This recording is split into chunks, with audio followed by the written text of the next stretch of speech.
Welcome back. I'm here with David Stones to talk about spoken word. David, thanks for joining me. Yeah, absolutely welcome, Peter. Wonderful So afternoon back here. it always is, even in Yeah, winter, summer, spring, it's all good.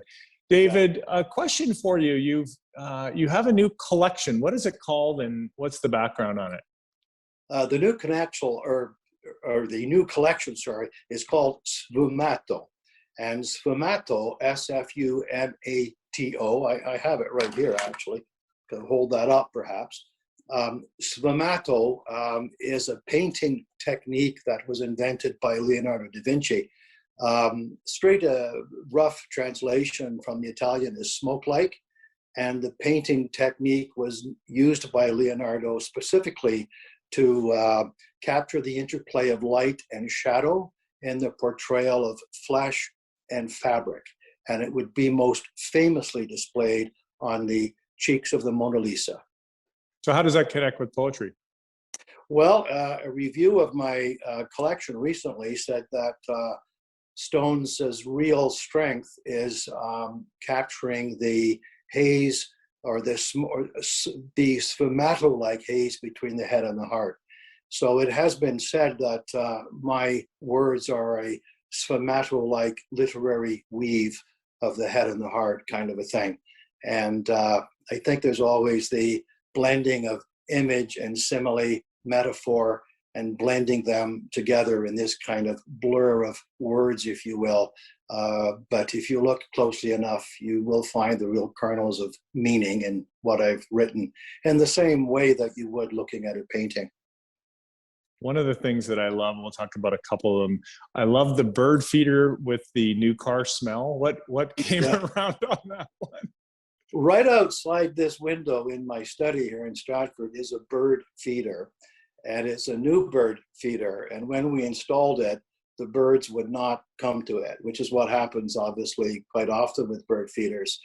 And I looked at it and looked at it, and the story came to me of a woman who sees her life like the bird feeder. In other words, she's looking for love, but gets ignored too often. And it became a poem called Pretty Well Invisible, which has become one of the favorites in the book, it seems. A lot of people have told me that. I loved it. So let's talk about a couple of things. You seem to have a lot of, shall we say, death. So you have Frank passing away in the bank, talking about a coffin, but you also talk about life, like the squirrel hiding the nut, like a child finding a tooth behind a pillow. So connect those dots for me. Well, it's been said, and I think it would be very true, that my poetry deals with the three L's of life: love, longing, and loss. Loving what you have, longing for what you would like to have and do not possess, and suffering through the loss of what you had. So those three L's seem to sort of be at the basis of every thought that I have, every poetic thought that I have. And so you've referred to almost every poem will come back to one of those three in one way or another. Well said. Did you actually pocket dial someone? Is that where pocket dial comes from? Yeah, that actually happened. It's a true story. I pocket dialed someone, and he called me back the next day. And he was a guy that I would never have called voluntarily. And it did lead to this rather interesting thought process in my mind about, and I ended up writing a poem called Pocket Dial. I don't normally write about lighthearted subjects like that, but the poem kind of came to me, and it's kind of a fun piece, isn't it? Yeah. I thought it was hilarious. I burst out laughing because we've all done it. We've all done it. So your thoughts came because I believe you were removed to the front porch, shall we say, during COVID, and a lot of your thoughts came from that. How did that inspire you? Well, honestly, I don't think it inspired me. It confined me to quarters because of COVID. I'm an interesting author. I don't really like the process of writing itself. I love the result, but I don't like the process. It's very arduous and very lonely.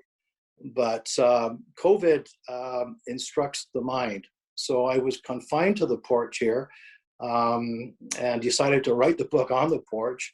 I signed the contract on spec, so I didn't have it written. And so COVID, in a way, came along at a good time for me, because from April 2020 to about October 2020, I was writing on the porch every day from 8 o'clock till about 2 o'clock, every weekday anyway. I take the weekends off. That's David, thank you. golfing time. Yeah, golfing time. Well, thank you Yeah. very much for joining me, and best wishes for continued success. Absolutely, Peter. Thank you very much for the interview. I really enjoyed it. Thanks. Bye-bye. Please support David and order his best-selling already Amazon. It's only been on for a month, but support it and get your copy. You'll love it.